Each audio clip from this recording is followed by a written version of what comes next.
Welcome to the Orange Water and Sewer Authority Board of Directors work session this Thursday, November 8th, 2018. Does any board member know of any conflict of interest or potential conflict of interest with respect to any item on the agenda tonight? So I'd like to note that the agenda item for this meeting has changed and now will include a new item number 3, which is the update and discussion on the November 5th, 2018 water main break at the Jonesbury Road Water Treatment Plant. Also another reminder that new board members and 3 to 4 other board members of the OWASA board will convene for a diversity and inclusion session with Visions Inc. on Tuesday, November 13th, 2018 at 5 p.m. in the OWASA boardroom. We're not expecting any board members to be out, so Deb Banner may be joining us a little bit later. Announcements by other board members. John Young, you have 2 for us? Yeah, we had a couple of Natural Resources and Technical Services Committee meetings. Actually, one we didn't have. It was scheduled for this afternoon, and we canceled that. We'll be rescheduling that for December 12th at 4 o'clock here at the OWASA boardroom upstairs. The other meeting I wanted to report on was our October 30th meeting to discuss source water protection, and at that meeting we had our committee members Jody, Bruce, John Morris, and also board members Ray and Minka. The full committee and the board members present supported staff's recommendations to sample per and polyfluoroalkyl substances, otherwise known as PFAS, on a quarterly basis at the water supply intake at Cane Creek Reservoir, basically we pull the water, and then at the treated drinking water leaving our water treatment plant here. So I'll get into a little more of that, but I don't know that we need a formal resolution or anything, but we're basically, that's our recommendation to the board. We talked about an alternative that was doing more sampling up to 3 locations in the Cane Creek watershed before it gets to the reservoir. But as we thought about it, we couldn't decide what we'd do with that information, what different actions we might take. So we'll be able, obviously with the sampling at the intake and our water treatment plant, we'll be able to make sure that our processes are effective at removing the PFAS from the source water to a level that's appropriate. And we asked the staff to report back in a year. So once we've collected some measures, we can understand again what's going on out there. And they're also going to continue to monitor the science and the regulatory dimensions of this. We know that we have partnerships with the Ames, North Carolina Policy Collaboratory at the University of North Carolina, and also the Triangle Area Water Supply Monitoring Program, which is a group of area utilities and also involving the USGS, the U.S. Geological Survey, the Triangle J Council of Governments. So all of us are kind of looking at this issue, and we hope to be and remain good partners with those groups. So no formal board action is needed, but we seek the board's concurrence to continue with that path. When do you seek concurrence? Is it going to be an agenda item? Or is it going to be an agenda item, or how is? Well, I think we could. There's certainly not urgency to it. So what we could do is, I'll leave it to the chair, but the alternative could be at the next board meeting. We can send out this information and have give people time to think about it and ask questions and whatnot. Look at it in a couple of weeks. Ed? Yeah, I was going to say, if we were planning to proceed with this at the staff level, so my recommendation is let us proceed, and if there's additional embellishments or changes, that's something we can react to in the future. So rather than delaying, our plan was to proceed, but of course it's also at the direction of the board. In this case, proceed means go take 2 water samples and get it done. Yeah. And the next one won't be for a quarter, so we could always add to that, but I don't think that's a huge risky step in any sense or expensive step. Yeah, I only got halfway through the recording, so I mean, I wanted to, I wish I had finished listening to the recording of the nurse committee meeting, but I don't know yet, like, why we chose just those two, and I guess I need to just do more listening, but I don't see any problems just starting with those, but I don't know why I just So as I understand, Rashir, you're okay that we've established at least a baseline, but we may want to do more. And Yeah. that could be something for discussion in a couple of weeks. Right. One thing we talked about at the nurse committee meeting is that we have just that one data point for the PFAS levels in the Hanford Reservoir. So as we start this quarterly sampling, we're going to get a lot more information. If something happens that causes us concern, we can readjust. But I think it's going to be a big step ahead to have that quarterly. I also didn't see, I remember the staff recommendation was not to do any sampling, so I didn't get a point to where I could understand why that staff recommendation changed on that as well. So basically, I think it'd be good if we could just have this agenda in a couple Yeah, weeks. we don't need to rush. I don't recall that staff ever recommended doing sampling, although that was probably one of the options, maybe. I don't even remember that. So, but let's not rush. There's no point. But I would suggest that we go ahead with this baseline plan, and we can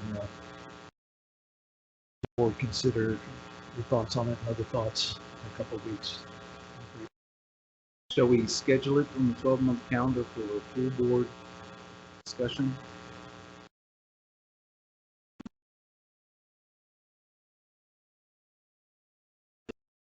And in that sense, it doesn't really need to be in the next 2 weeks if there's some other priorities.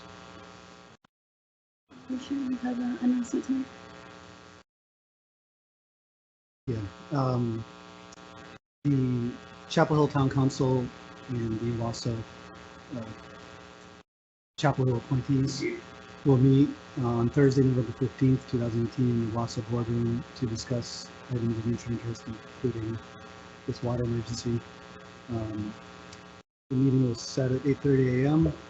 and should run approximately 90 minutes. Okay, thank you. And Robert Morgan. Yes, the Human Resource Committee will meet on Wednesday, November 28th at 5 p.m. in the OWASA boardroom to continue discussing retiree health benefits, new hires, and 457 deferred compensation. And Ray, you have a couple of announcements?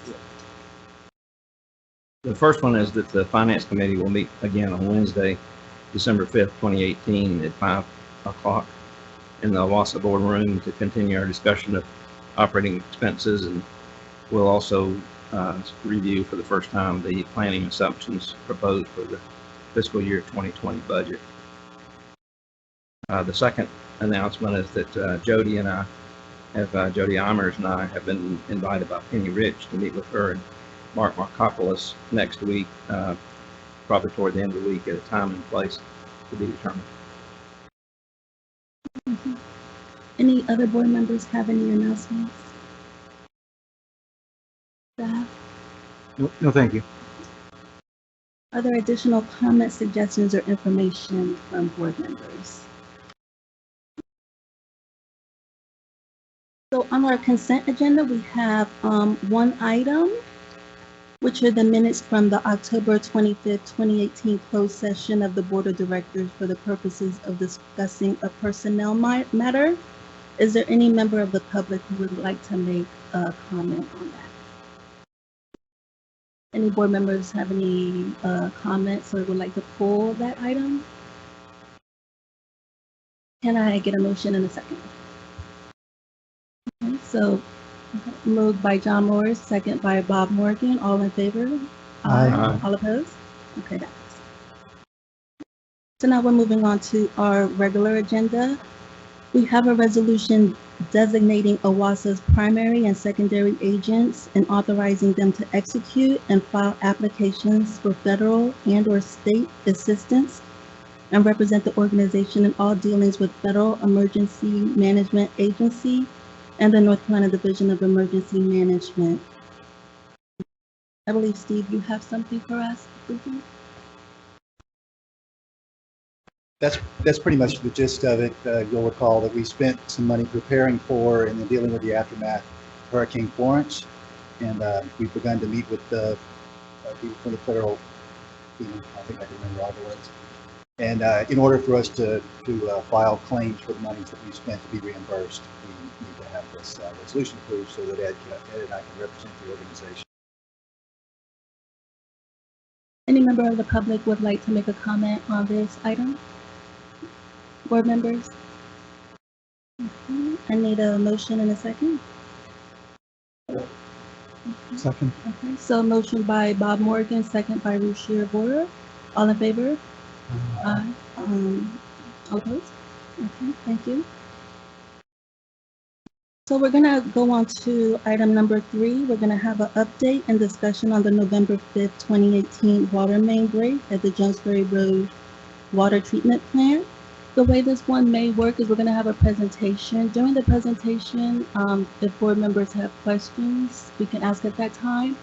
After the presentation, we're gonna be taking public comments, and after the public comments will be followed by board discussion again. So I just wanted to let the public know that they will have a chance to speak on this. And so we'll be beginning with, Ed, are you starting correct? Yes, and I'd like to start by saying, of course, we are very sorry for the major impact Monday's water main break had on the Carborough Chapel Hill community. And while it's not possible to predict all water main breaks, we are doing and will do more in the future to minimize the risk and the impact of such failures. Our actions include, and you'll hear more about them tonight, but we are having an independent consultant help us determine if they can, why did the pipe break. We're also having that same independent consultant review our response to the break and give us feedback about the effectiveness of that response. Our team is certainly committed to earn back the trust and confidence of this community and the services we provide. We know how essential they are, and we know we have a lot of work to do to earn that trust and confidence back. We also know that the best future outcome for our work is in partnership with the community, in partnership with our key stakeholders. So we very much look forward to having them very much informed and involved in our planning work and also the execution of that work. And again, you'll hear more about that tonight as well. So Todd Taylor, our General Manager Operations, will kick things off. And following Todd, Mary Dar, Director of Engineering and Planning, will speak, as will Linda Lowe, our Communications Community Relations Officer. Todd, over to you. Thank you. I'm Todd Taylor. I'm General Manager of Operations for OWASA. I just want to start off with a couple slides here, just setting the stage. This is the timeline of the event. Some key things to point out here. I know it's small, it's a little hard to read, but the break began about 6 a.m. on Monday, November the 5th, and we had it isolated by 2 p.m. that afternoon for a total of about 8 hours that break was active. We called for the community to conserve water at around 8 o'clock on Monday, and we extended that through 8 a.m. on Tuesday. The boil water advisory was issued at 10 a.m. on Monday, and lifted that after our samples. We got our samples in for testing later Monday night, and they were reported clear, and the advisory was lifted at about 4 o'clock on Tuesday. All our interconnections were activated during this event, and we had those all in some state of being open from about 8:30 on Monday morning to around 12:30 evening. So that's a little bit about the outline there, or the timeline there. You can see we also, when we had the contractor on site about 3:30 Monday to help us out, we also had the several water main breaks in downtown Colorado that also required additional boil water advisories that extended beyond the overall boil water advisory. So this is just a simple illustration of how the pipe network looks coming out of our water treatment plant and clear wells and pumps there. 4 lines that really feed the distribution system, and you can see them there. And I would draw your attention to, you see those ones at the bottom there. There are 3 lines there that are very close proximity. And though it's not shown here, the way these lines are connected to the distribution system is very complex.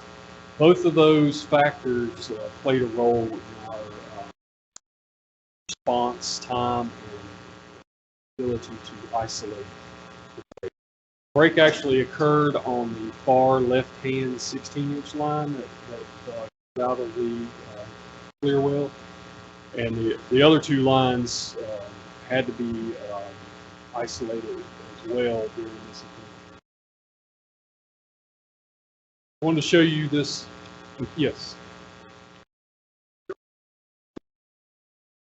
Go back to that previous slide. The timeline. No, the schematic. Yeah. Yes. Could you just briefly tell us where each of those 4 lines, where they go? Yes. The front 3 lines there actually go out on Jones Ferry Road, and most of them head back east into Carver. There are distribution lines that run down Jones Ferry Road that have over the years been installed, and then there's also a line that runs to the west out of that point. The 24-inch line goes out Bim Street and then goes up and on out into the distribution system from there to kind of to the north. So that's really how they go, and we'll get into where our tanks are located, and that dictates a lot of lines. Do all these lines feed the elevated tanks? Yes. Okay, so they're all going to the elevated tanks. Yes, but they have other connections and services that come off of them as they go on out into the distribution. The others, I'll move on. I wanted to show you this. This is it's a very rare occasion when you actually get to see a water main break occur. But this is the security camera footage from in front of our water treatment plant. And I'll draw your attention to the left-hand side, about halfway up of this frame. If you'll just watch here as I click this in the video, you can see there was the first little bit of water that came out, and then there you go. There you see the percolator, and definitely all the way out into the road and things like that. But it's very interesting that the security cameras picked that up because of our motion. I wanted to show you this. This is a video from later that morning showing the amount of water coming out of that. Of course, the tremendous amount of water that we lost during this.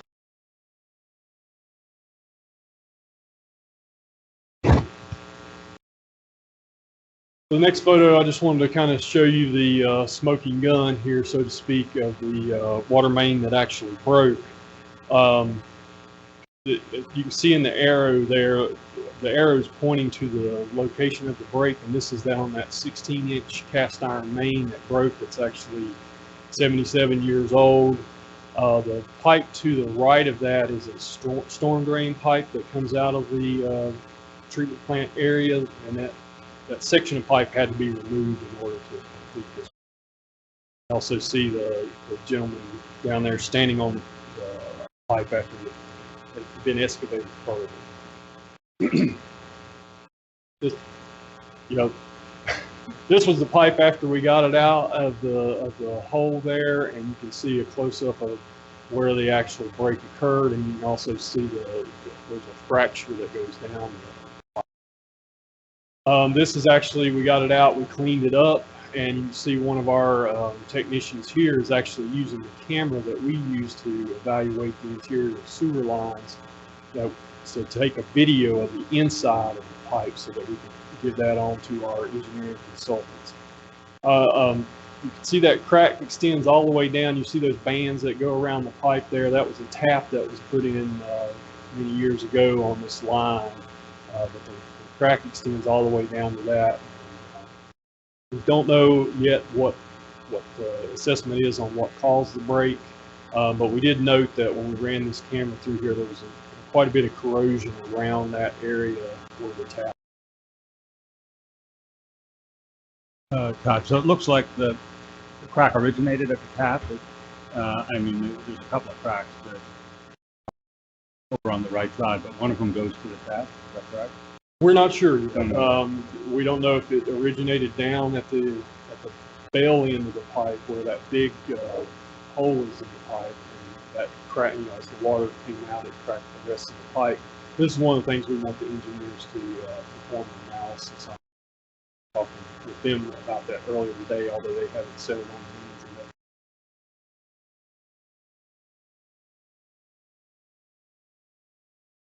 So I wanted to talk a little bit about our storage tanks throughout the system. We have 4 elevated tanks, and we have a ground storage tank and our clear well. The elevated tanks provide the pressure out in the system. They maintain the water up in the air, creates the pressure in the system.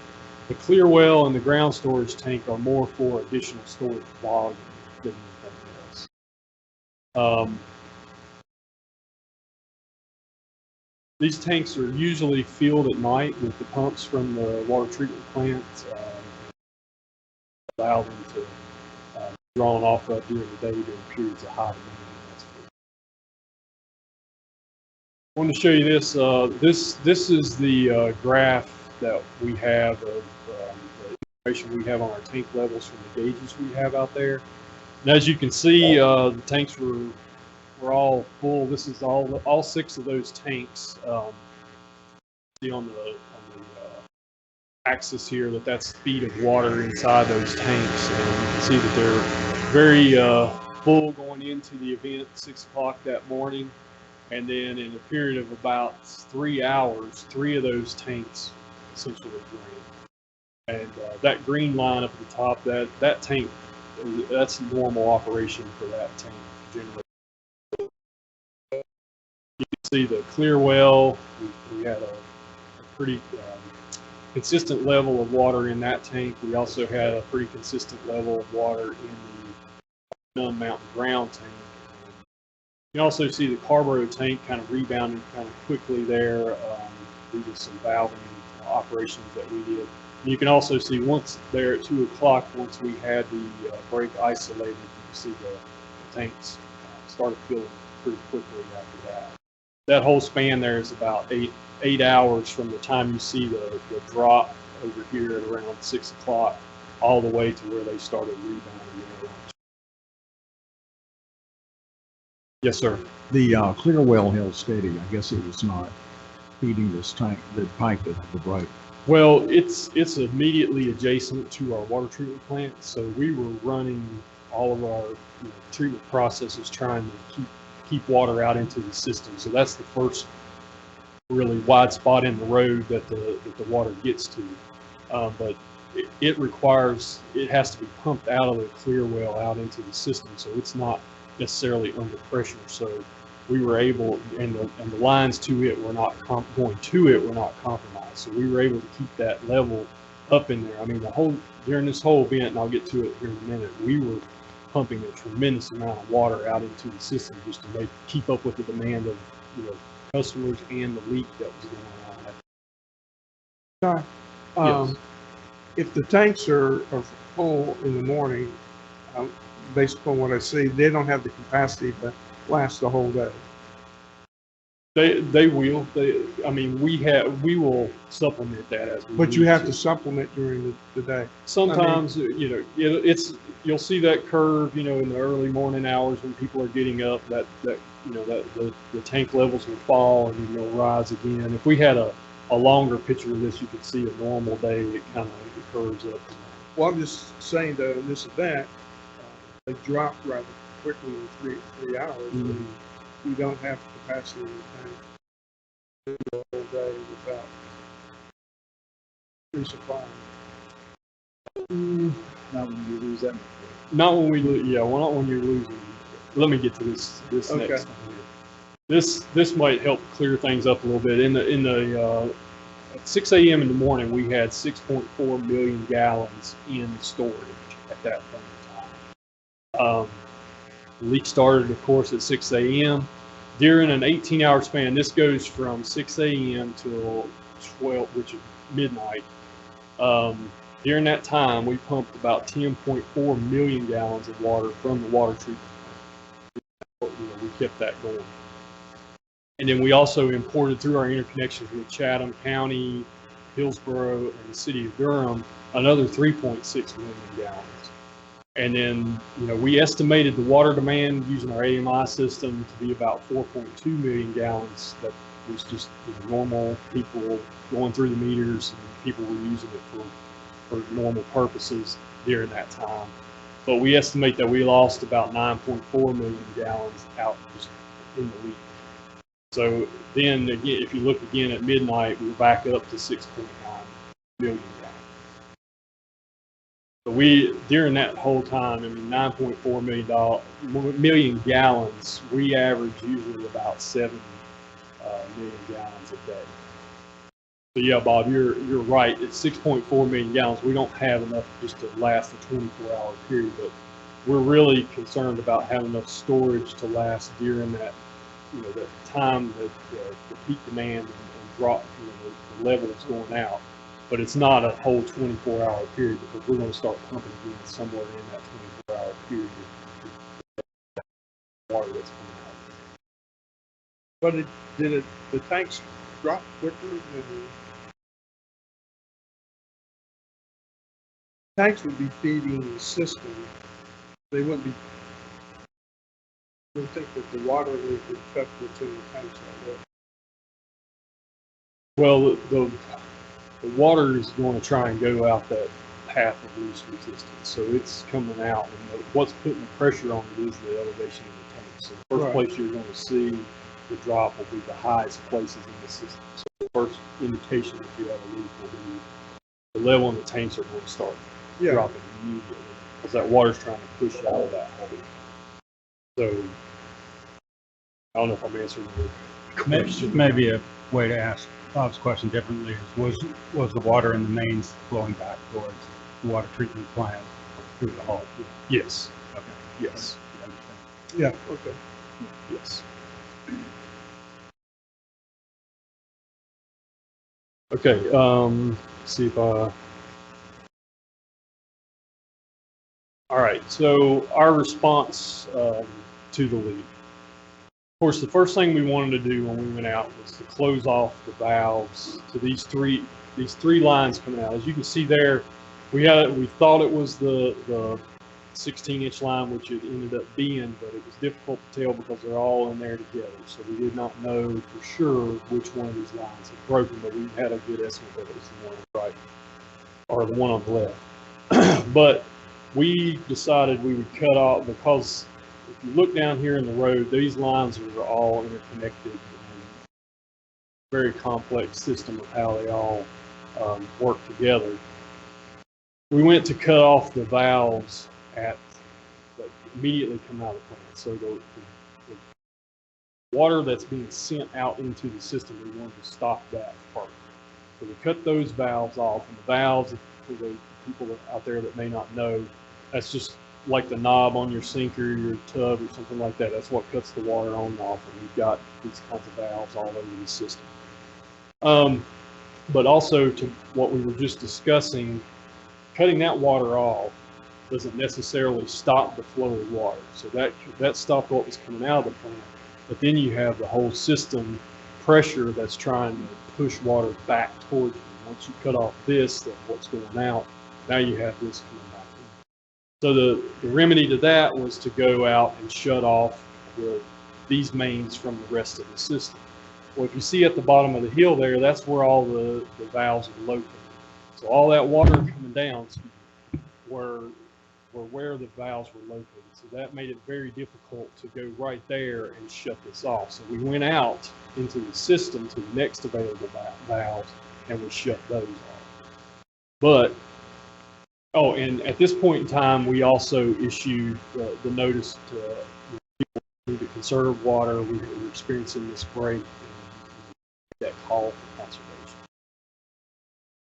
So the initial response that we had was ineffective. The leak didn't stop. We shut off all these valves coming from the plant. We shut off valves out in the system, and the water kept coming out. It didn't seem to have any effect on the rate that the water was coming out. So our next plan was, as you can see here, we were going to try make an attempt to block the flow or divert the flow away from where the valves are located so that we could get in here and actually operate those valves.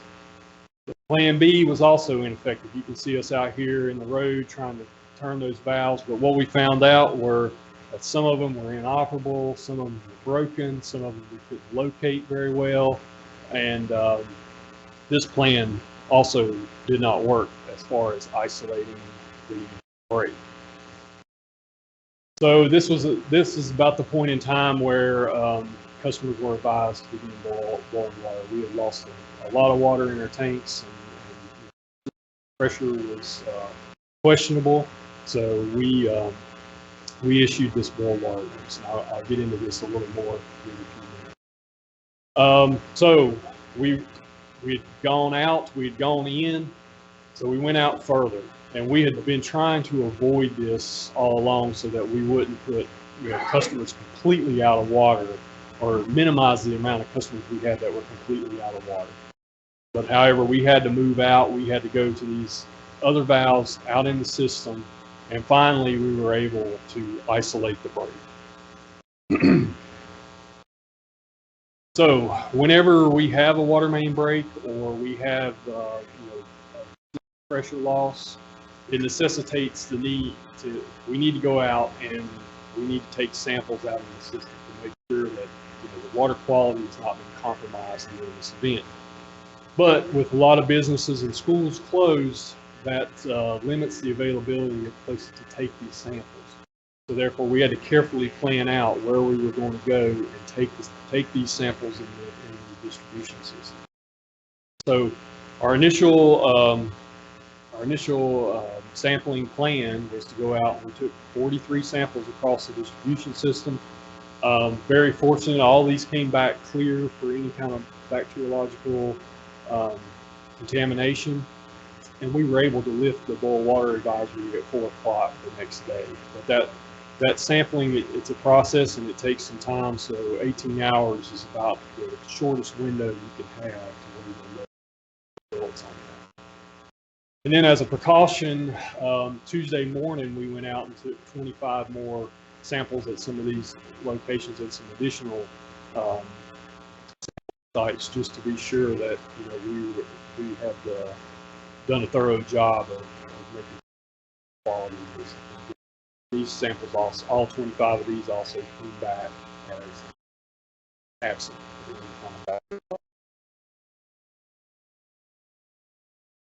So, talk a little bit about the repair, and Mary Dar will get into this in more detail.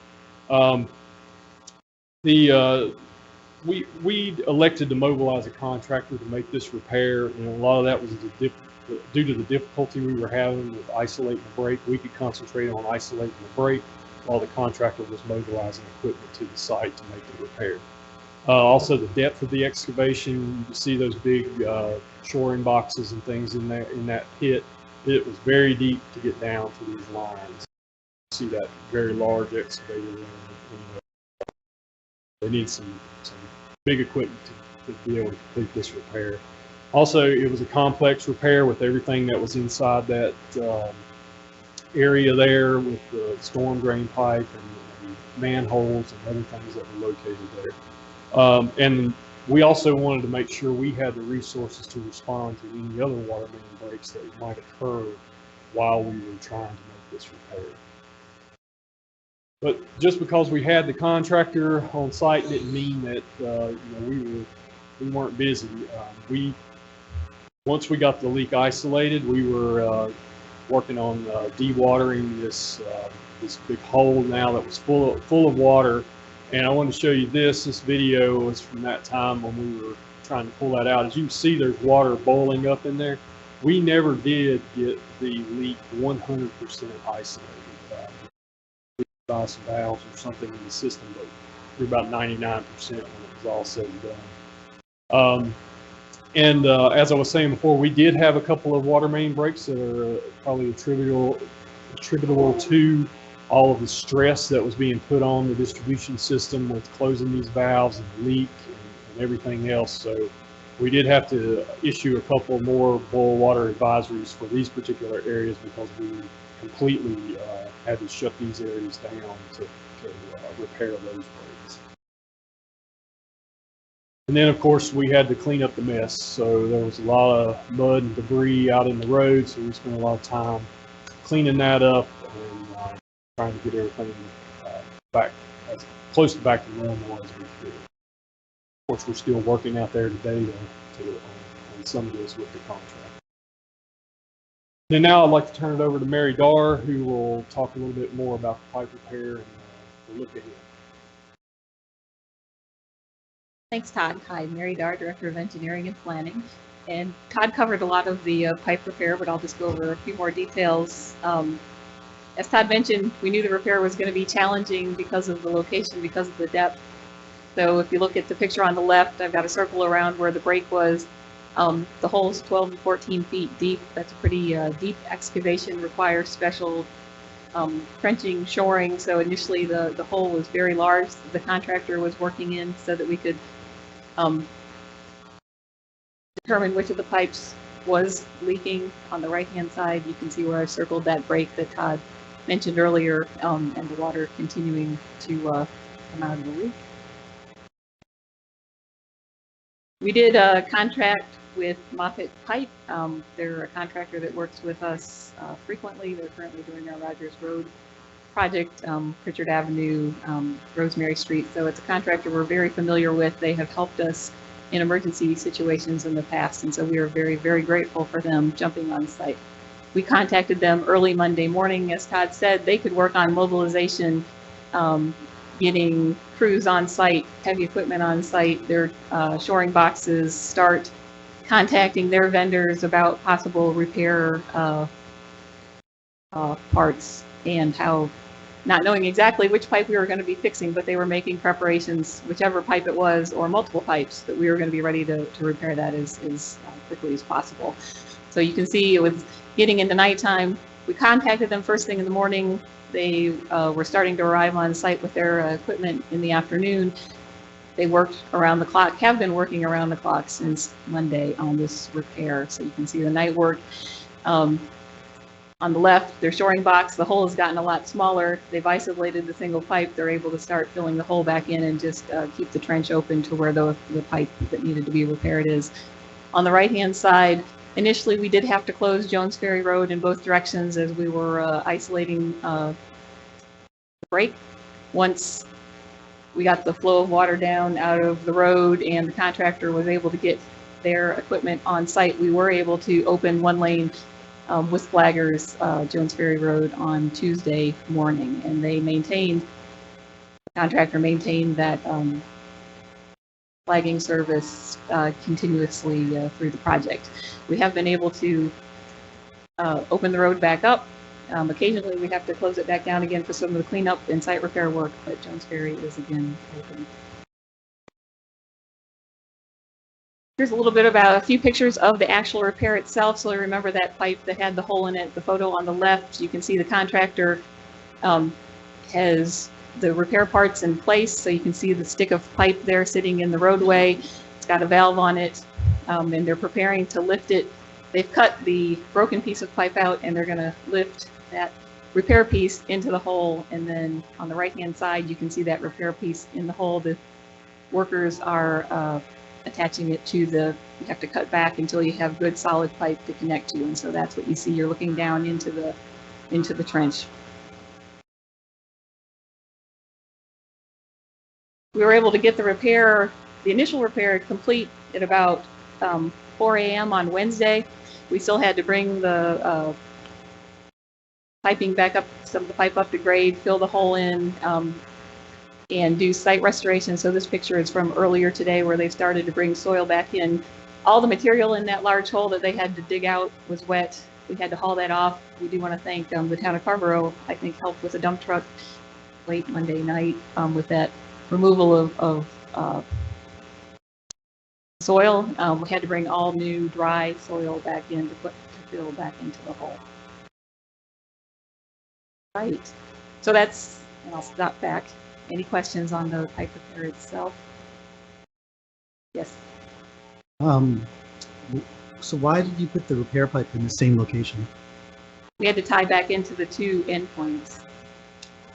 Okay, but if one of the issues was that the pipes were too close, I heard Todd say something like one of the issues we had was these three pipes, these three mains were just so close to each other that if one breaks, then it's hard to isolate it.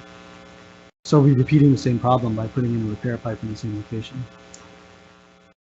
So we have a longer term, in a couple of slides, I'm going to Okay. talk about a longer term solution. So yes, to get the system back into service, it was necessary for us to put the pipe back in the same location. The location made it more challenging to repair, but it doesn't cause an operational problem. And luckily, the pipe that broke away from the other two pipes that are sitting next to it. But we are looking at a longer term solution to having the existing network of pipes as they are.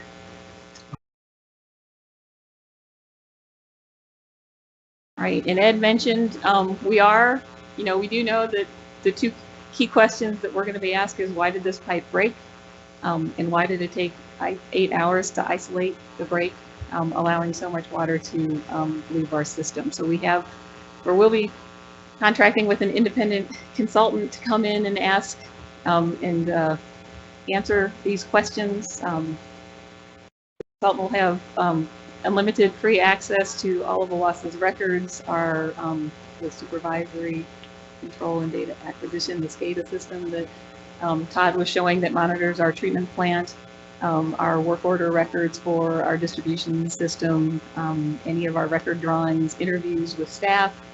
So that will all be made available to the consultant to come in and evaluate our questions. We plan to expedite the evaluation, but at this point, I don't have an estimate of how long that will take, but we expect it to be possibly around a month or so for the consultant to do that. We have the pipe. You can see the loader here is carrying that piece of pipe back to our lot. It's back there. Other than cleaning it, we have not touched it. We don't intend to touch it. We'll turn that. The consultant will have access to that pipe to do whatever they feel is necessary to have that pipe evaluated as part of this review. And the findings of the report will be made available to the public as well as the report itself. We will have that available and posted. And a little bit to Rashir's question about are there other improvements that can be made to the network of pipes that are in front of the water treatment plants. As you've heard, it's very complicated. It's an aging network of pipe and valves that have been installed over the last 70 plus years as our community has grown and the water demand has grown. And so it's just, as we've expanded the water treatment plant and needed to provide more water to the community, we need to put in more pipes. We've interconnected those pipes. It's really like a grid. It's a water plant, but we do believe, and propose an analysis, again, by a consultant to come in and look at alternatives, because we do think there's an alternative to the system of pipes that are coming out of the front of the plant. So we propose to do a project, start in fiscal year 8 and 19, this current year, to look at that evaluation and then add that to our capital program so that we get the other two over, that we can replace the other two pipes that are in that yard. And we already had, so we use a model that prioritizes our water main replacement program, and we actually already had in the budget and have already selected the consultant to actually develop a new water main prioritization model for us, a model that helps guide our renewal and replacement in our capital improvements program. And so we're going to continue, obviously, with that. But this definitely is going to influence how we look at prioritizing our water mains. Yes. Mary, so what's the extent of the study? You said pipes leaving the plant. Well, what's the extent out and getting out into the system? So for the Study will, I mean, shouldn't the study cover all the transmission pipes? Say above 12 inches or whatever? right. So the initial, we do want to, the initial look is to actually do to replace pipe would be at the water treatment plant out into Jones Ferry Road to remove the 3 pipes and put in a new manifold, a new pipe and a much simpler pipe with valves that are operational. The prioritization model is going to look at the entire distribution system and prioritizing the replacement of all the pipes in our distribution system. We also think, though, that we do have projects in our future of looking just at transmission mains and the valves on transmission mains and how we can isolate those, have more plans in place so that we can respond more quickly to that, and to isolate the transmission mains, because we know that we can lose a lot of water faster out of those big pipes. So we're doing the risk assessment and analysis of the water treatment plant, and the wastewater treatment plant. And when we were presented the proposal for the scope of that project, yep, the subject of the distribution system came up, and are we going to do a similar failure analysis of or are we just going to look at the prioritization model? The prioritization model actually is based on risk. So there's a likelihood of failure and a consequence of failure component for every pipe when you do the prioritization. So you are looking at things like the age of the pipe, the material of the pipe, the customers. So that's the part of the likelihood of failure part of the equation. And then the consequence of failure is the customers that it serves. So certainly a pipe that comes out of the water treatment plant has high priority. It serves all of our customers, but also looking at, is the pipe serving the hospital or a school or a care facility? Those are the consequence of failure type. So that will determine whether the valving exists to isolate so that the minimum impact will be felt. Okay. Yes.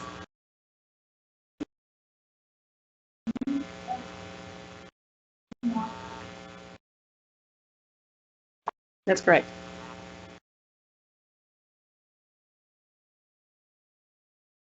As it stands now, what is the time frame for that project?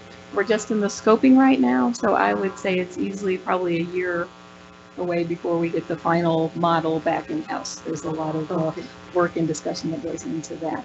1 year from awarding the project? You'll get results.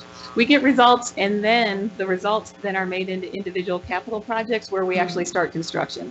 So the model guides the future capital projects. So it doesn't actually create, there's not a project itself. We then go back out and design. And we've had a prioritization model in place, I think, since 2003. Again, and we have some pretty high priority. We have a high priority category in our capital improvement program, and we do have projects. Manning Drive, we know that's a priority. It goes to the hospital. We have Cameron Avenue that goes right by the cogeneration facility.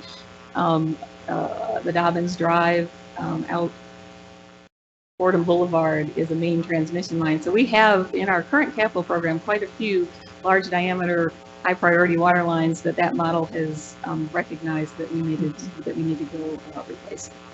Well, let me just say that I'm impressed that that you can undertake a 1-year project and get that prioritization plan back in 1 year, because that requires quite a bit of sampling the system and modeling the system, and it's not an easy task.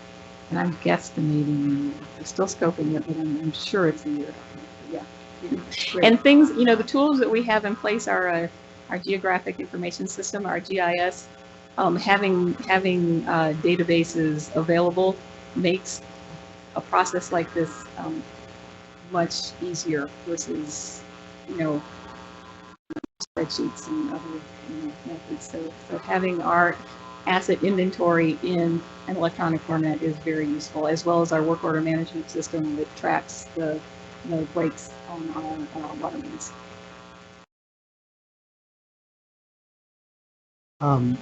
What's the estimated lifespan of this pipe? So this was a cast iron pipe. I would expect it 80 to 100 years. And I mean, any pipe has a short end, and so much of how long a pipe's life expectancy is how it was installed. And so that is one of the components that the engineer will be looking at is, the installation. Okay, so I remember the pipe break that we had last year was, the construction method was poor in the sense that there was another pipe perpendicular to it, on top of it, or below it, or directly below it. We don't have that situation here, do we? Possibly. Oh. Okay. Was this pipe on schedule to be replaced on the current prioritization model? No. It hadn't, yeah. And so again, when I was talking about how the prioritization works, the history of breaks also comes into play. And to my knowledge, we hadn't had a break on this pipe recently, at least in those pipes. And is there a maintenance plan to exercise valves? There is, I would like Todd Taylor, that's operating. May I suggest that we, if this is the end of the presentation? Nope, we have. Oh, okay. Yeah. All right, gotcha. We've got, we might want to let the public give us some comments before we get too deep into questions. If you want to comment. Okay. Well, That's fine. I'll save them. with that, I'm going to turn it over to Linda Lowe to talk about communications.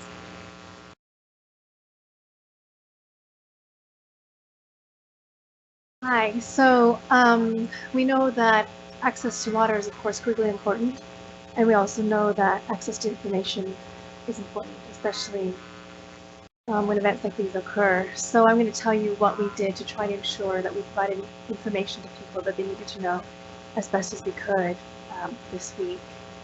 First thing we did when this event occurred is we created a joint information center right here at OWASA, so the public information officers from the partners that you see on this slide, from the towns, from the Orange County Health Department, from the university, we all convened here at OWASA.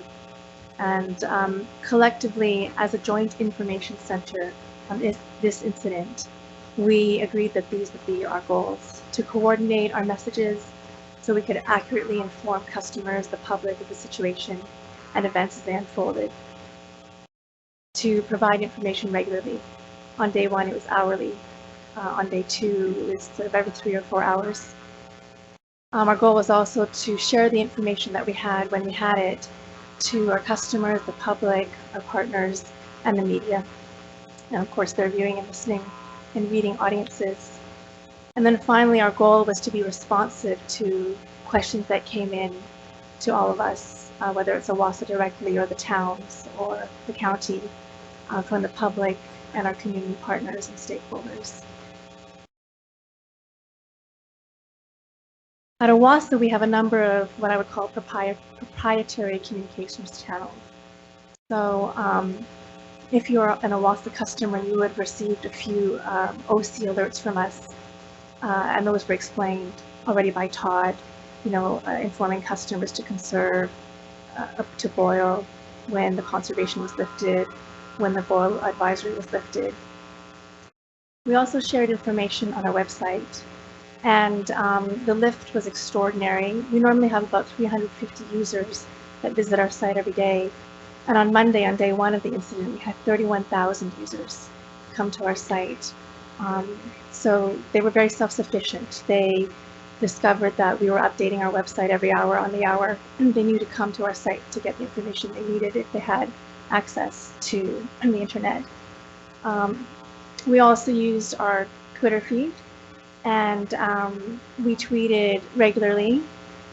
We had 388,000 people on Twitter view our tweets, and we had 675 new followers follow our page.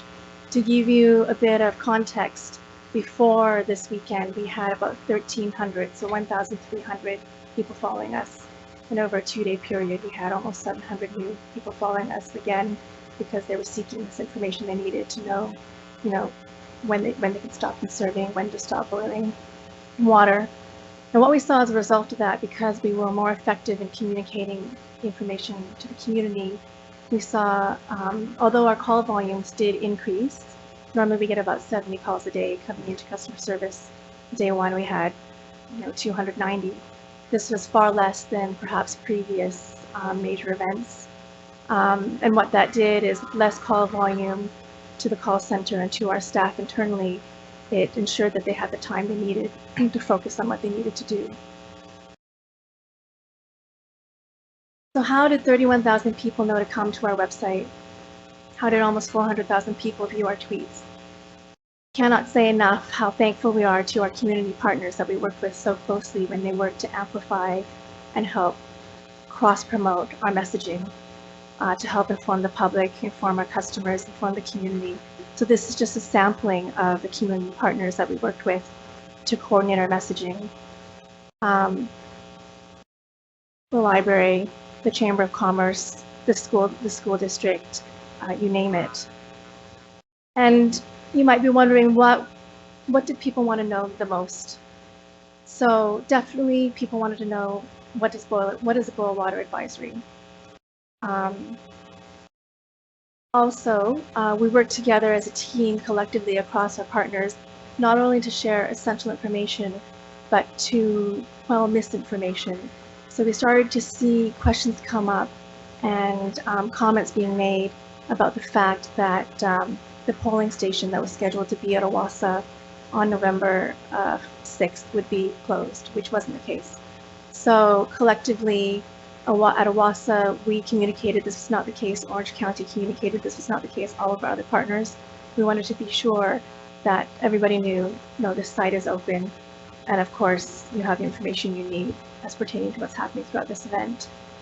As another example of how all of our partners worked collectively to coordinate our messaging and be responsive to the information people needed to know, we started to hear very clearly from local businesses and the Chamber of Commerce that the businesses themselves didn't quite understand what a boil water advisory would mean for them, and then what steps they would have to take once that advisory was lifted. So here you see an example of Orange County Health sharing that information, and then at OWASA we retweeted it, as well as other partners, and we reposted, etc. Again, one of our primary goals is to ensure people had the information they needed to know. We were busy meeting interview requests, so over the 2-day period, we did 20 interviews with media throughout the region, and sampling of the people that we spoke to. And without a doubt, they very effectively helped to lift our reach and spread the communications that we needed to get out there in terms of when the conservation advisory was in place, when it was lifted, when the boil water advisory was in place, when it was lifted. And in a quick review of the stories that got out there, they were for the most part quite accurate. So that was a very effective outreach to get the information out there that people needed to know. Finally, in terms of moving forward from a communications perspective, we have a number of goals, and that's, Todd and Mary have already said, we want to share information about what happened as it becomes available and be transparent about it.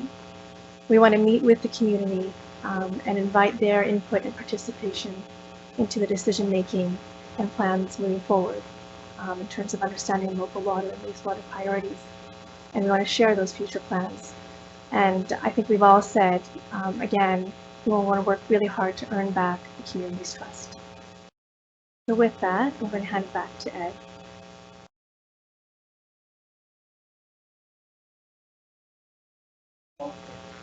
Linda talked about the Joint Information Center here at OWASA, and overarching all that was the Emergency Operations Center with Orange County, the towns, the university, and that is absolutely essential in such a situation.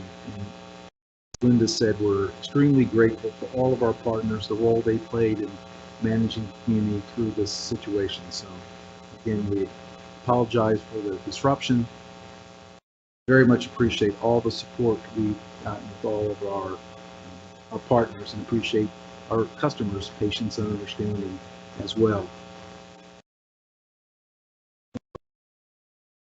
So Linda touched on several of these, but I want to emphasize that there are both short and long-term planning that we need to do to further improve the system resiliency. And we do very much look forward to working closely with our stakeholders, our customers, the community in large, and planning for those as we move forward.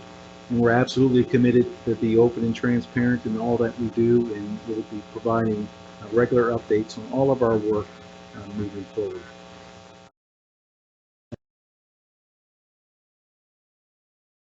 Okay, so currently we have one public comment from Terry Buckner.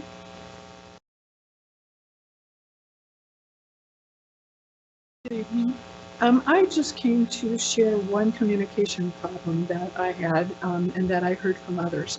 All of the emails came out to say OWASA lifts boil water advisory for most customers in Chapel Hill and Carborough.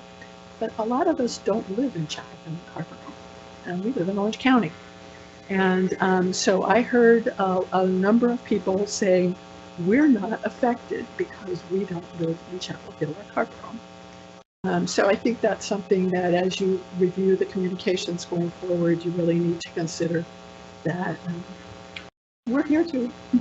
So that's all I have. Thank you. Thank you. Is there any other member of the public that would wish to make a comment? So now board member discussion. Can I just follow up here? How much is this not inside either city? I thought both the system was just in the town. Well, there are some customers that will have a Chapel Hill Carborough post office address, but aren't within their limits, but within our service area. So, Terry's neighborhood is, is an example. Okay, I just didn't realize that we had any outside. Yeah, and it is a challenging because in February 17, a lot of the feedback was it's the Orange County Water and Sewer Authority. People in Hillsborough were contacting us. Does this apply to us or not? And people in the rural parts of the county that are on well septic tanks, and so it is a challenging communication. So we certainly agree with Terry's comment, and although I'm not sure how we can best solve that, but we appreciate the feedback and we'll address it. Richard, you had a question earlier that wasn't responded? Yeah, I have a question about exercising valves and the maintenance plan for doing such. Yes, we do have a valve exercising program, and the goal of that program is to try and go and exercise every valve in the system at least once every 5 years. We have a tremendous amount of valves. We probably we exercise, I think it's like 400 every quarter. So we're out exercising valves about every day of the month. Was going to try, Randy and I are going to try and go back and find through our work order system when the last time these valves in particular were exercised. We do have some valves out in the system, and these may be in that circumstance where we're a little leery of actually exercising them because sometimes they break when we're trying to do that, or somebody having a major transmission main or something like that, a valve broken in that. Especially some of the older valves like this. Bit challenging, but we are going to look back in our records and see what we can find out about these features. Do you have any valves that can be operated remotely? Not out in the system per se. We have some at like our tanks and places. So, I mean, if maybe as part of the risk assessment, it would potentially think that one solution you might want to consider is remote access to valves that are hard to reach. Certainly something we can evaluate. And actually, I had one other question. I don't know if this is an operations question or not, but when did OWASA like realize the 6 a.m. break happen in terms of when did the response start? Probably in about 10 or 15 minutes after that, we had employees reporting to work. And Okay. very, very quick response to actually getting on the scene. And then my last question was, did customers actually conserve any water appreciably? We did look at that, and it was interesting. You know, we have to make some assumptions, so we went back and looked back in our AMI system at last Monday versus the consumption from this Monday, and what we were seeing was around 25% reduction. You know, we did say that folks could still use the water, so you know, you could still use the water to do various things. Business, so it's not drinking it with alcohol. So we expected that it would, you know, we would still have some demand out of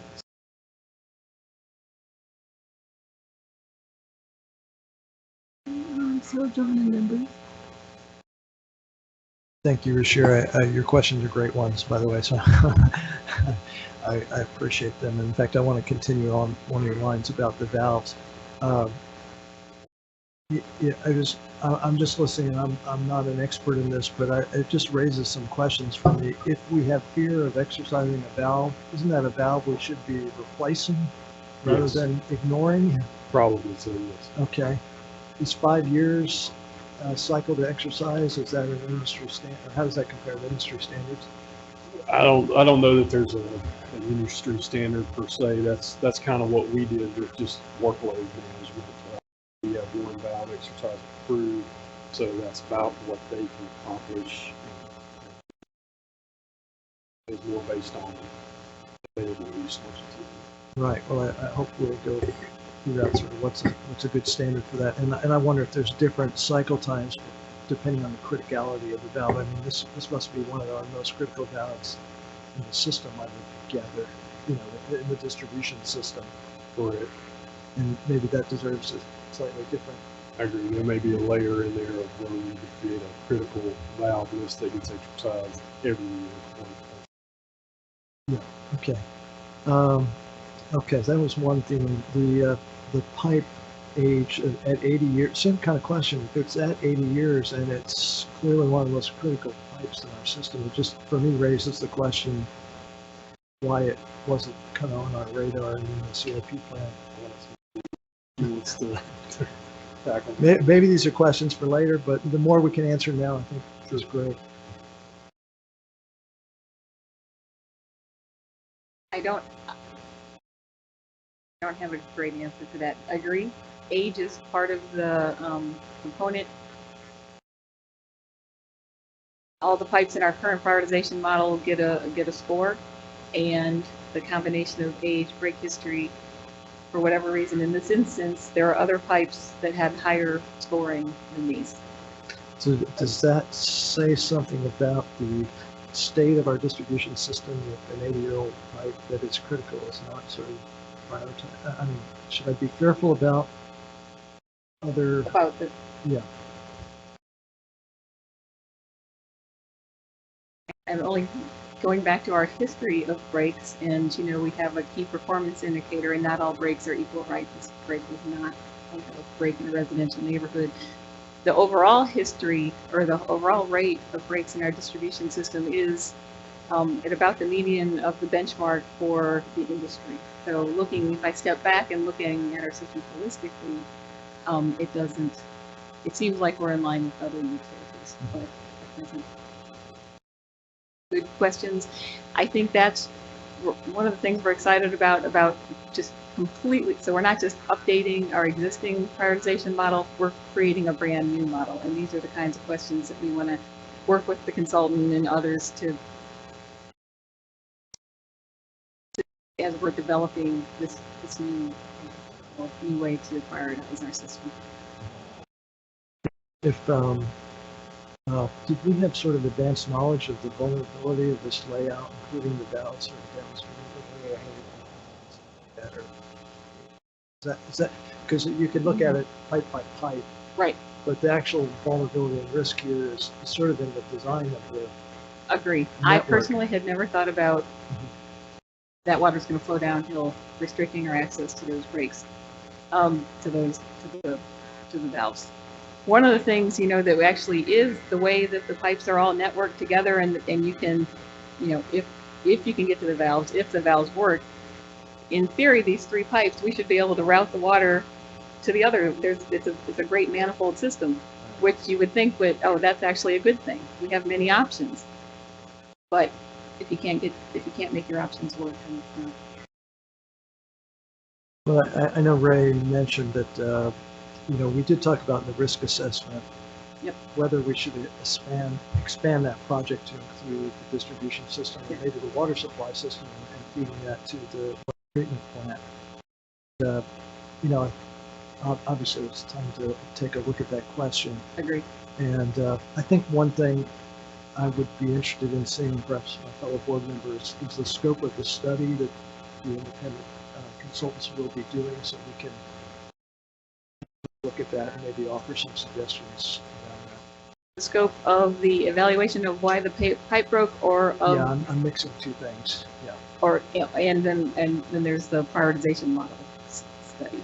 So yes, the pipe. I was talking about the Why the pipe study broke. of why it broke and Okay. how did we respond. Sure. Yeah, that study in particular.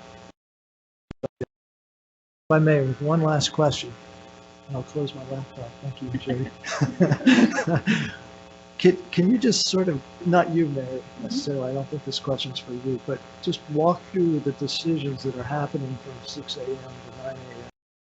Who's making them? What's kind of the, what are kind of the key decisions and information that we're sort of seeing at that point? That's actually a long question, maybe, but. Yeah, we activated our internal OWASA Emergency Operations Center. So, and we did that in the boardroom, and we divided that by functions. We had a team who focused only on isolating the break. We had a team focused on getting all of our mutual aid connections up and running. We had a team focused on assembling and mobilizing the contractor to do the repair. So yes, we did activate our internal incident command structure, and we broke it into the functional areas. And then following that, of course, we were also part of the county-wide emergency operations center as well, to include the joint information officers. So we'll have Bruce and then Jody. A couple of questions. One for you, Mary, on the prioritization model. The inputs to that, are those homegrown here at OWASA, or are those industry standard, or some combination? I would say, well, in our previous model, industry standard.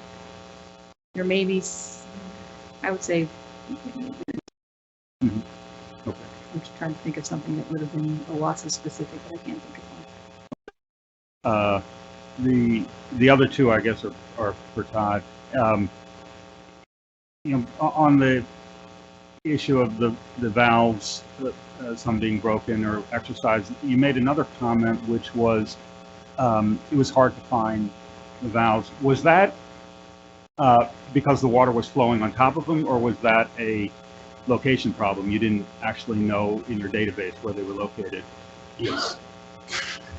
And some were just buried in the grass out there too. That, Okay. it wasn't, the valve box wasn't really apparent. It was, and you always was poking and prodding trying to find where the valve was. So yeah, well, there were multiple issues as Okay. far as locating the valve. Is that a systemic issue that we should be looking at, network wide, or is that just the fluke of the location right here, and it's just had some bad luck that one day? Well, we have done a really good job of trying to map our system, and every opportunity we get, we're trying to make that map better. Even with this, we're out there now.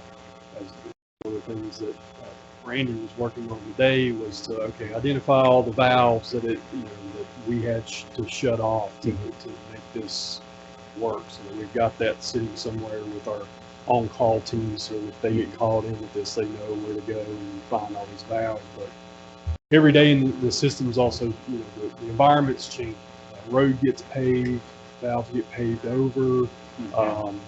It's very dynamic out there. And then, you're also, sometimes you have mapping that was done many, many years ago, and the old maple tree that they pulled the measurement off of is not there anymore, or however, so it can be kind of, I think their maps are pretty good as far as, you look at this street, hey, there's a 12-inch water main runs down this side, but to get down to a foot or two of that is a little more difficult, and the depth of it, things like that. But that's things that we work to improve, but we've been doing it more in an opportunistic type fashion. We've got something going on out there, so let's take advantage of it. If we have a break, like with this break, one of the things we hope to do in the coming weeks is maybe locate some of these lines as how deep they are out in the road and things like that, so that we can have that when we get to the ultimate solution. We've got a lot of information about, here's what it's going to take to make that work. Okay. So again, we've been doing that kind of opportunistically, but it is very difficult. It's very challenging with locating things because a lot of things are shifting. Roads are being built, and houses and buildings and ever changing. I mean, it sounds like that's probably the appropriate risk cost trade-off to make, rather than start what would be probably a huge program to systematically go around and identify every valve. It would take a concerted effort to be able to do that. And so one more question. You mentioned we never got the leak 100% isolated. You said we got to 90. What did you mean by that? Well, what I mean is that when we had all the valves shut off and we finally got the water boiling out, and it was something that we could throw a few pumps in and keep up with it.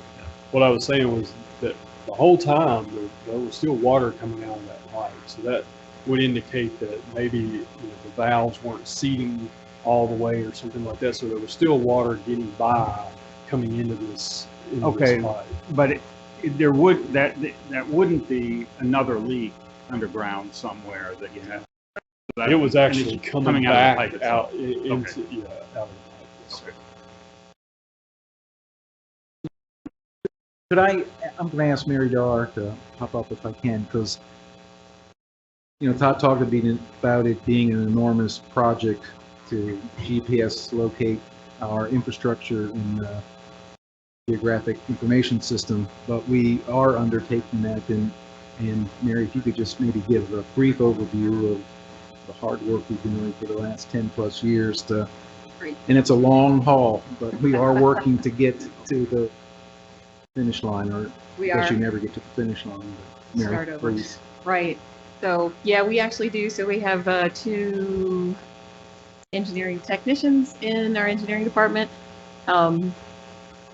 Both really savvy folks. One's a registered land surveyor, and his skills, and he's been with us 3 or 4 years at this point, has really brought our mapping abilities to a new level. And so we are out, they go out 3 days a week. We also use a part-time, typically a student who's at UNC or NC State, goes out with them. So they go out in a 3-person crew and use global positioning systems and surveying to locate all of our water and sewer assets. And this has been a continuing process. We did it to a certain level, then we get better equipment, GPS gets better locational accuracy, and they did a presentation for us a couple weeks ago, and I want to say they're about 50% through the system. And it's tens of thousands of assets that they have actually located. They're doing both the water and sewer system. That said, they still have about another 5 years to go. That's how many different points there are: manholes, fire hydrants, meters, all valves, yeah, all the different appurtenances in our systems, reclaimed water system as well. They also, new development, when it comes in, they go out and they verify. So the new stuff coming in is going in at this high level of accuracy. So one of the challenges at the water treatment plant, which was built in 1950, 10, again, owned by the university at the time. OWASA came into existence in 1977. We received all the mapping, but certainly not all the mapping was complete from Chapel Hill, Carborough, you know, the three entities that came together to form OWASA. So we do have to play a lot of catch up and learn a lot in the field as we go for some of the older infrastructure. The newer infrastructure, we're capturing that asset data and putting it in the GIS as it's placed in service, as well as when we do capital projects, putting that, you know, getting that new up-to-date information in. So we do have a process. It's like Todd said, never ending. We're about 50% through. Not to say that we have asset information on the other 50%. We're just improving it to this new, you know, sub-foot level accuracy of the assets we know. Not to say that we don't occasionally, if a valve is paved over and we didn't know it was there, we're still not going to know it was there. We do go back and look at the record drawings that we have to try to do to make sure that we're not missing something at this point.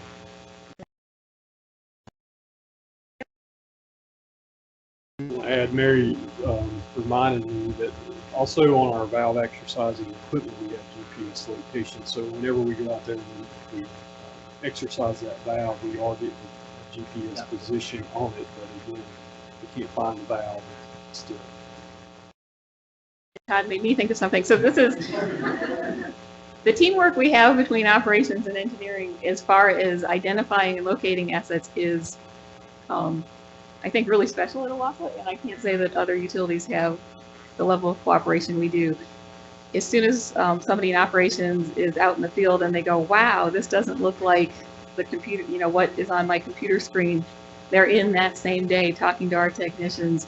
Hey, I was out in the field, this manhole, you know, is over there, it's not over here, or it's missing. So I just want to say we really have a really good relationship because they understand the importance of having that mapping correct, and that makes their life so much easier. And the folks in engineering also realize how important that is. So it's something that I think OWASA can be proud of, the way that we're mapping our system.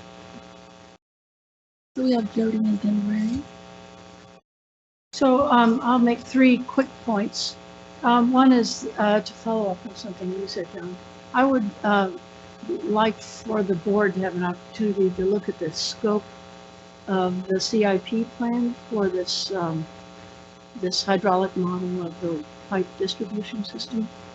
I think that would be a good use of our time, and I think we could make some interesting comments on that point. The other point I wanted to make was something you just said about having an effective database to locate these valves at the land surface. And I would welcome the opportunity to sit down with you offline here and share with you how U.S. Geological Survey locates its 88,000 wells nationwide, which has a similar issue, having finding particularly if they're off it at land surface. And finally, the last question I wanted to ask was about one of the annoyances for the customers was the boil water advisory. And in fact, it was a hardship in many cases. And I wonder, is there more rapid testing available for the microbial contaminants? You know, might PCR or something like that be effective? Is it cost prohibitive? Is it, are there labs nearby at UNC City? There is no, anyone, Ken Laughlin, my water supply and treatment manager? I'm pretty sure he's going to say no. Kenneth Laughlin, Water Supply and Treatment Manager. Colart 18 is the quickest approved method there is for testing a bacteriological sample right now. Typically, when we do regulatory compliant samples, we're doing the standard Colart 24-hour method. 18 is the shortest one that there is that's approved for certified labs.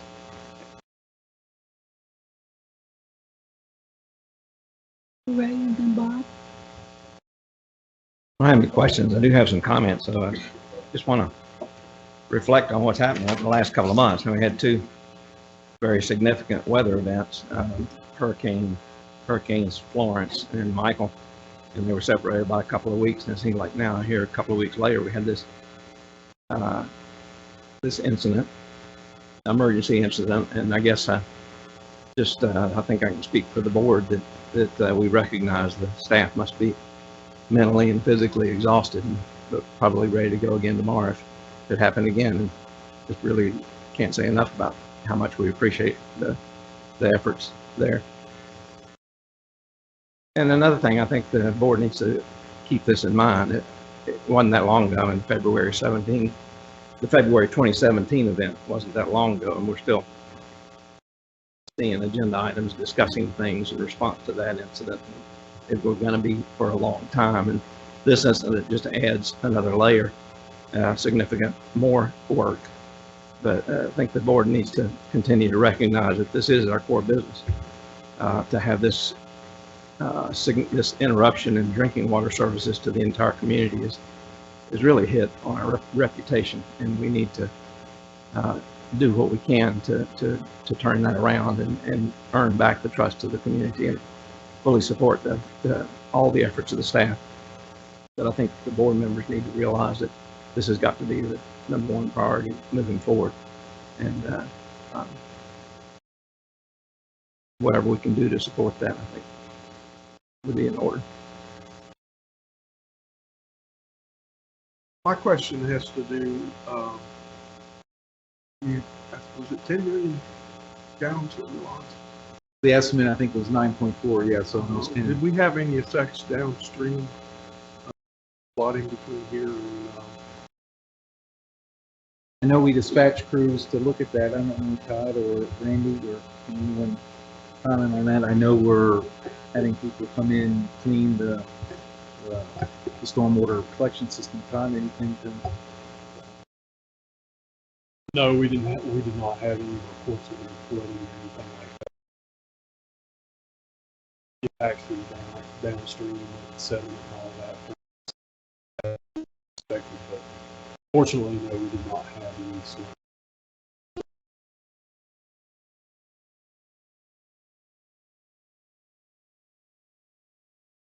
Any additional comments, questions?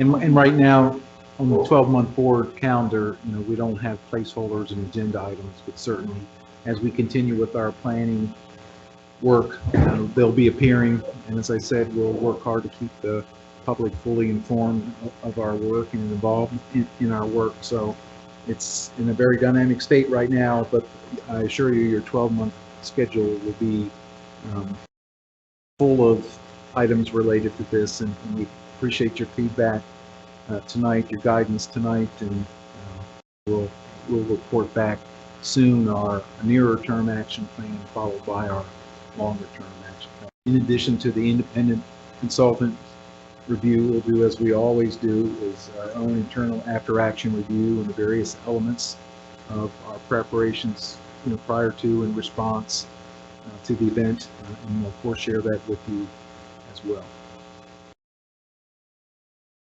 So that leads us then to our board work schedule review.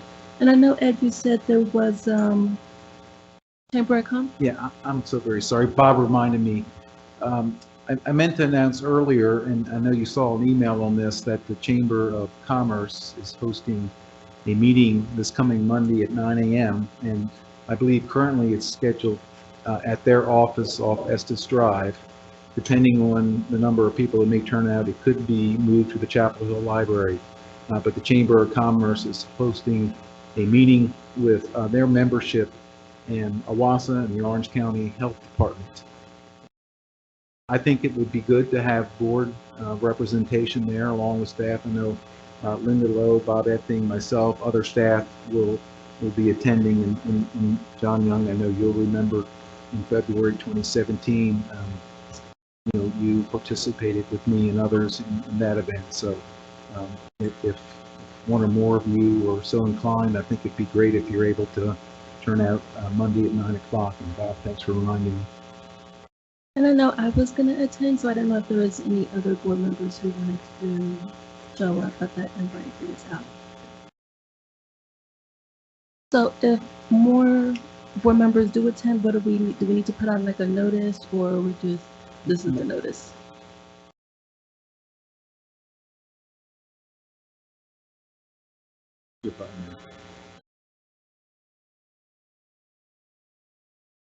The rest of you, this is not going to be a meeting of the board. That majority of the members may show that meeting.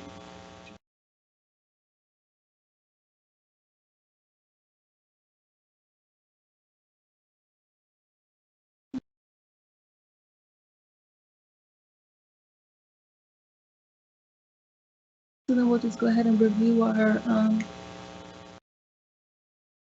the rest of our schedule, our board schedule. Yes, there was one request by board committee, but we addressed that early in the meeting. John did with the board about the PFAS sampling. Our November, well, and also as the board knows, I mean, in a 2-month period, we've had 2 board meetings canceled because of extreme weather, and then the agenda, of course, for this meeting was totally reworked to address the water emergency as we should have done, and also cancel the committee meeting in advance of this. So we do have some important work to catch up on. Right now, our next meeting, which was already a rescheduled meeting now on next Thursday, November 15th, 6 p.m. in this room. On the agenda is the long-range water supply plan. We'll talk about the scope of the plan, the schedule of the plan, and review some technical information regarding demands and yield. We'll also talk about OWASA action items that are recurring every 3 to 5 years, and you'll have the first look at my key focus areas for the coming year. We'd also like to have the board consider scheduling another meeting to focus solely on our communications and community engagement work. As you know, that was something we had hoped to do tonight, but I think that's a great standalone topic. And if the board agrees, what we'd like to do is work with Yinka and then poll the full board if we could find an early evening that we can devote only to that topic, because I think it's particularly important in light of recent events, and Linda's done a great job in preparing our team for that discussion with you. So if the full board agrees, again, we'd like to add to the 12-month schedule another board work session, very informal work session on communications and community engagement. Would that be okay? Fantastic. And then we have one meeting scheduled in December, and that's on your agenda page 4.4. Items for that is we hope to award a construction contract for a gravity sewer rehabilitation project, and that will be your first opportunity to see one of our newer utility engineers, Allison Reinhardt, present. So we look forward to that opportunity. Ruth will provide her annual update of strategic trends for the organization, and I'll, with the rest of the team, update you on the progress on our strategic plan. And we'll also be discussing one of our key performance indicators, and of course it's very timely, discuss water loss. We'll also be discussing the many priorities as they relate to the work by our Natural Resources and Technical Service Committee. As far as summarizing key action items, you asked really excellent questions tonight. They're very direct, they were very good, and we'll certainly be reporting back on all of that just as soon as we can. Are there any members of the public that would wish to comment on our work schedule or the summary? Board members have any additional requests or petitions? No? I'll just clarify. So in December, off in the right column of that agenda, there's a NERTS committee meeting on December 4th, which we're going to reschedule that because one of our committee members can't join us that day. So we now have that meeting December 12th at 4 o'clock. That is a reschedule of a rescheduled meeting. We're going to talk about forest management, and we've also are going to hold December 20th at 9 a.m. for follow up on something or new topics, who knows yet. Or to reschedule the reschedule of the rescheduling. So just to clarify, the December 4th, we're still meeting for NERTS, or that one is canceled? That's the one we're canceling. It's on the agenda, but we're going to cancel that. Okay. And I'm sorry, all of this, Andy will be sending all this out probably in the Friday packet, I guess. So you'll have all those dates. And we invite everyone to come. So without further objection, the board will reconvene in a closed session to discuss a personnel matter. With you.